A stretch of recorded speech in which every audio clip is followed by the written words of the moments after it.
नमस्कार दोस्तों, एक बार फिर से आपका बहुत बहुत स्वागत है जीत इंस्टीट्यूट ऑफ एडवांस टेक्नोलॉजी में।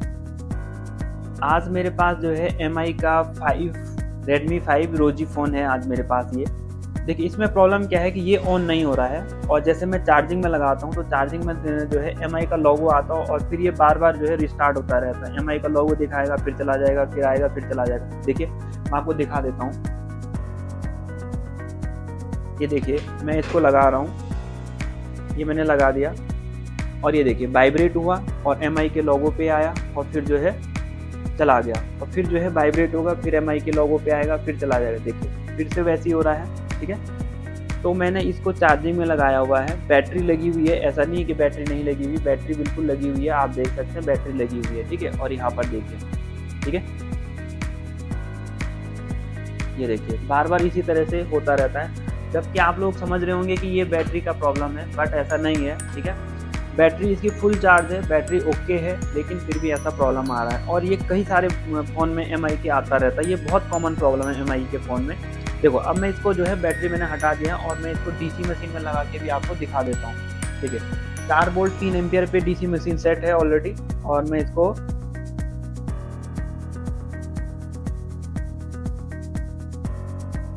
तो यहाँ पर देख लीजिए, मैंने इसको जो है यहाँ पर कनेक्ट करना है। तो ये देखिए मैंने इसको कनेक्ट कर दिया है, और कनेक्ट करके देखिए यहाँ पे अभी जो है बिना कनेक्ट किए, देखिए ये मैंने कनेक्ट नहीं किया, लेकिन जो है एम्पियर शो हो रहा है 0.010, ठीक है।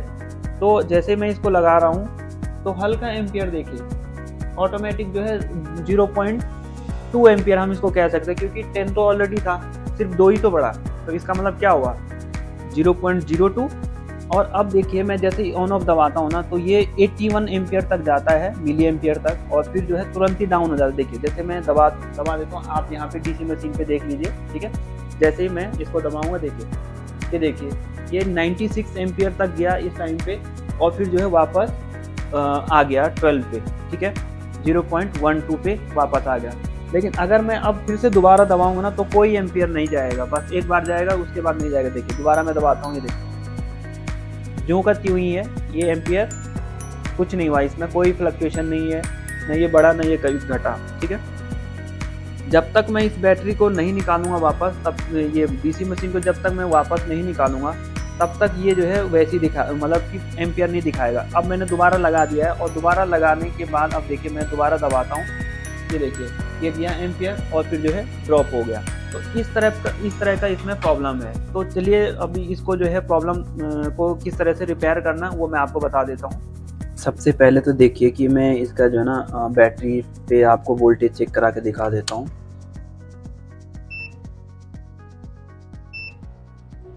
तो यहाँ पर देखिए ये बैटरी है, यहाँ पे एक मैं यहाँ लगा रहा हूँ, एक यहाँ लगा रहा हूँ। देखिए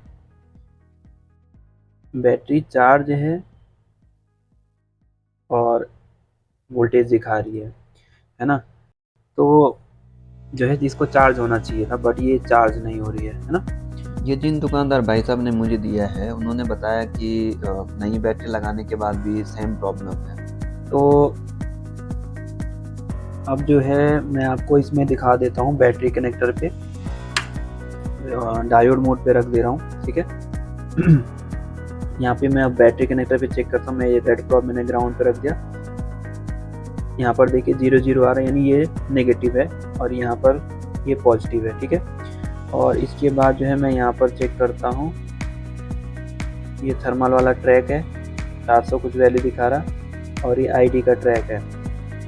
ओके, तो आप देख पा रहे हैं यहाँ पे कि आईडी की ट्रैक पे कोई वैल्यू नहीं आ रहा है, आईडी के ट्रैक में कोई वैल्यू नहीं आ रहा है, ये देखिए, ठीक है ना। जबकि थर्मल वाले ट्रैक में वैल्यू आ रहा है, और इधर देखिए, ये देखिए आईडी वाले ट्रैक में वैल्यू नहीं आ रहा। आप चाहो तो यहाँ पर भी चेक कर सकते हैं, ये एक ये है और एक ये है। यहाँ पर देखो ये आईडी का ट्रैक है और एक ट्रैक ये है। तो ये जो पॉजिटिव का ट्रैक है और ये थर्मल का ट्रैक है, और जिस पे वैल्यू नहीं आ रही ये आईडी का ट्रैक है इसका। तो इसका आईडी का ट्रैक ओपन है, ठीक है।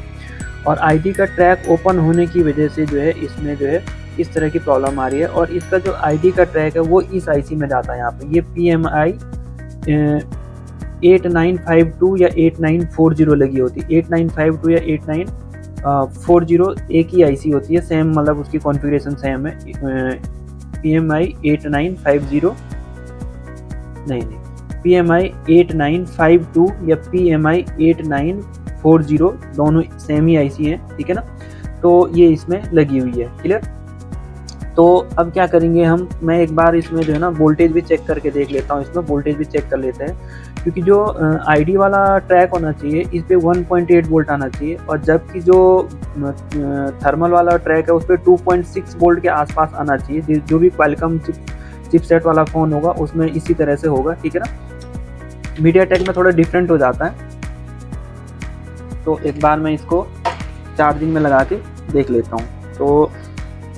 तो मैंने यहाँ पे इसको जो है ना चार्जिंग में लगा दिया है। देखिए मैं चार्जिंग में लगा रहा हूँ इसको, यहाँ पे ये मैंने लगा दिया चार्जिंग में, और ये हो चुका है वाइब्रेट। और फिर जो है मैं इसको लगा देता हूँ यहाँ पर DC वोल्ट में। ये DC वोल्ट में मैंने सेट कर दिया, आप देख सकते हैं DC दिख रहा है। और अब देखिए कि यहाँ पर जो है मैं रख दे रहा हूँ नेगेटिव प्रोब बाहर, और यहाँ पर देखिए ये थर्मल का ट्रैक है। देखो थर्मल के ट्रैक पे जो है 2.7 वोल्ट आ रहा है, और ये BSI का ट्रैक है। देखिए BSI के ट्रैक में क्या आ रहा है, कुछ भी नहीं, ये मिली वोल्ट में दिखा रहा है, ठीक है, लेकिन यहाँ पर कोई वोल्टेज नहीं। और ये जो है ये इसका VVAT वाले सप्लाई है, ठीक है। तो VVAT वाली सप्लाई में तो तब तक नहीं आएगा जब तक बैटरी नहीं लगेगी, ठीक है। तो थर्मल आ रहा है लेकिन ID के ट्रैक में कोई वोल्टेज नहीं आ रहा है, ठीक है ना। तो इसलिए हमें इसको चेक करना पड़ेगा, और इसका ट्रैक जो है ना डायरेक्ट यहाँ से निकल के डायरेक्ट IC के अंदर जाता है, ठीक है। तो हम डायरेक्ट IC को एक बार निकाल करके और फिर ट्रैक चेक करते हैं, और फिर इस IC को रिवॉल्व करके देखेंगे। अगर प्रॉब्लम सॉल्व होती है तो ठीक है, नहीं तो हमें IC बदलना पड़ेगा, या इसका जो है ट्रैक देखते हैं अंदर से कि कहीं प्रॉब्लम तो नहीं है इसमें, ठीक है। तो चलिए इसको थोड़ा खोल लेते हैं और बोर्ड को बाहर निकाल लेते हैं।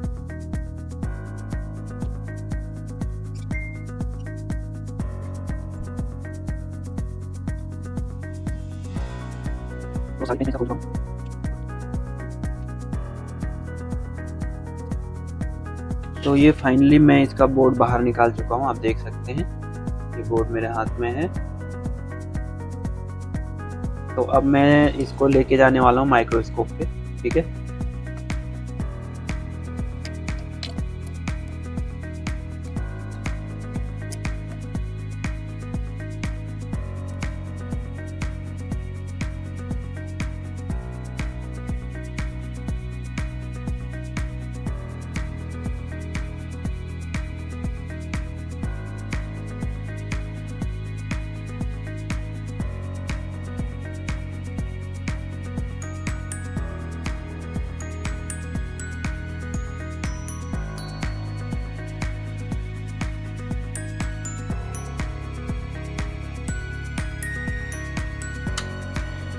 ये जो है मैंने यहाँ पे कंट्रोल की मोड पे कर दिया इसको, जहाँ पर कि बीप साउंड आती है, और यहाँ पर इसको चेक कर लेते हैं।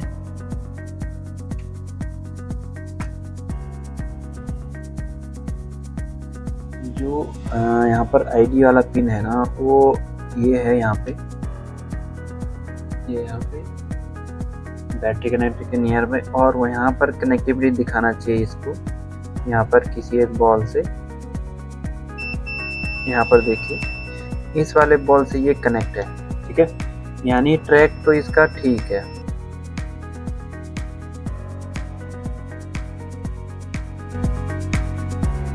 तो ये जो IC है ये 100% ख़राब है, लेकिन मैं फिर भी आपकी तसल्ली के लिए इसको एक बार रिवॉल्व करके आप लोगों को दिखा देता हूँ, ठीक है। क्योंकि इसका कोई सा भी बॉल में कोई कार्बन वगैरह नहीं था, और IC भी प्रॉपर कनेक्ट थी, लेकिन फिर भी जो है ID की जो पिन है उस पर कोई वैल्यू नहीं आ रहा था। इसका मतलब ये होता है कि जो ID का जो बॉल है IC के अंदर, वो सर्किट कहीं ना कहीं से ओपन हो गया है। लेकिन फिर भी मैं इस IC को जो है रिवॉल्व करके एक बार लगा के दिखा देता हूँ कि IC को रिवॉल्व करने के बाद क्या प्रॉब्लम सॉल्व होता है या नहीं। वैसे 100% ये प्रॉब्लम मैं कई बार रिपेयर कर चुका हूँ इस तरह के फ़ोन को। तो ये जो प्रॉब्लम होती है मोस्टली IC ख़राब होने से होती है, लेकिन फिर भी चलिए देखते हैं। देखिए IC तो रिप्लेस हो गया है, और अब जो है हम एक बार दोबारा चेक कर लेते हैं इस पर कि इस पे रीडिंग आ रही है या नहीं आ रही है। तो देखिए ये मैं यहाँ पे कनेक्ट कर देता हूँ आईडी वाली पिन पे। देखिए ये किया मैंने, लेकिन देखिए मल्टीमीटर में कोई रीडिंग नहीं आ रहा। दोबारा देख लीजिए, ये कोई रीडिंग नहीं है। तो इसका मतलब है कि आईसी ख़राब है, तो आईसी हमें अब रिप्लेस करनी होगी। ठीक है, तो आईसी चेंज कर लेते हैं। तो मैं इस बोर्ड में से ये आईसी निकालने वाला हूँ। इसमें लगी है PMI 8952। तो इस आईसी को मैं निकाल करके यहाँ पे लगा लेता हूँ। ठीक है, क्योंकि सडनली अभी मार्केट नहीं जा सकते और तुरंत ही आईसी लेके नहीं आ सकते हैं। तो चलिए, आपके पास कोई भी बोर्ड पड़ा हो इस तरह का, तो उसमें से जो है आईसी निकाल करके आप लगा सकते हैं। तो ये आईसी मैं निकाल चुका हूँ, आप देख सकते हैं। ये मेरे पास जो आईसी है, ये देखिए, ये आईसी मैं निकाल दिया और अब मैं इस आईसी को यहाँ पे लगाने वाला हूँ। तो चलिए इस आईसी को एक बार निकाल लेते हैं जो यहाँ लगी हुई है, और फिर इस आईसी को यहाँ पे लगाते हैं। ठीक है, और फिर देखते हैं रिजल्ट।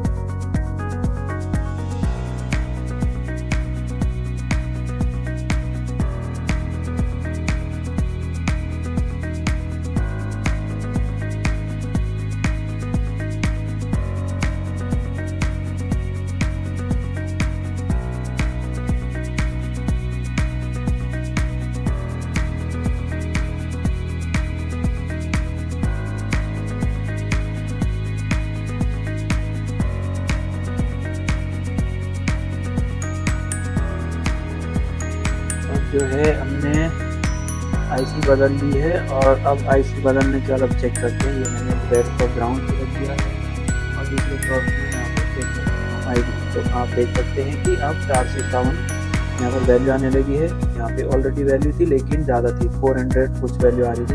यहाँ पे 400 थी, यहाँ पे है। ठीक है, ये तो, लेकिन ये बीच में आईडी वाली ट्रैक पे कोई जो है वैल्यू नहीं आ रहा था, लेकिन अब आप देख सकते हैं यहाँ पे वैल्यू आ गया। तो वो आईसी का प्रॉब्लम था। और अब जो है, तो चलिए अब मैं जो है इसको फ्रेम में फिट कर लेता हूँ और आपको जो है चार्जिंग में लगा करके चेक करा देता हूँ।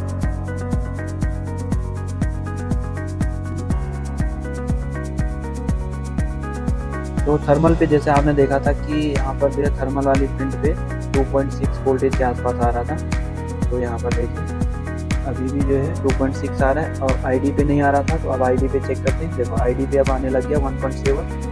तो ये वैल्यू यहाँ पे आनी चाहिए थी ऑलरेडी, और ये बैटरी कनेक्ट करेगा यहाँ पे। तो जब बैटरी लगी तभी ये वैल्यू शो करेगा। तो चलिए, ये तो ठीक है। बैटरी लगाने के बाद अब चेक करते हैं इसको। तो ये मैंने बैटरी लगा दिया और इसको लगा दे रहा हूँ मैं चार्जिंग।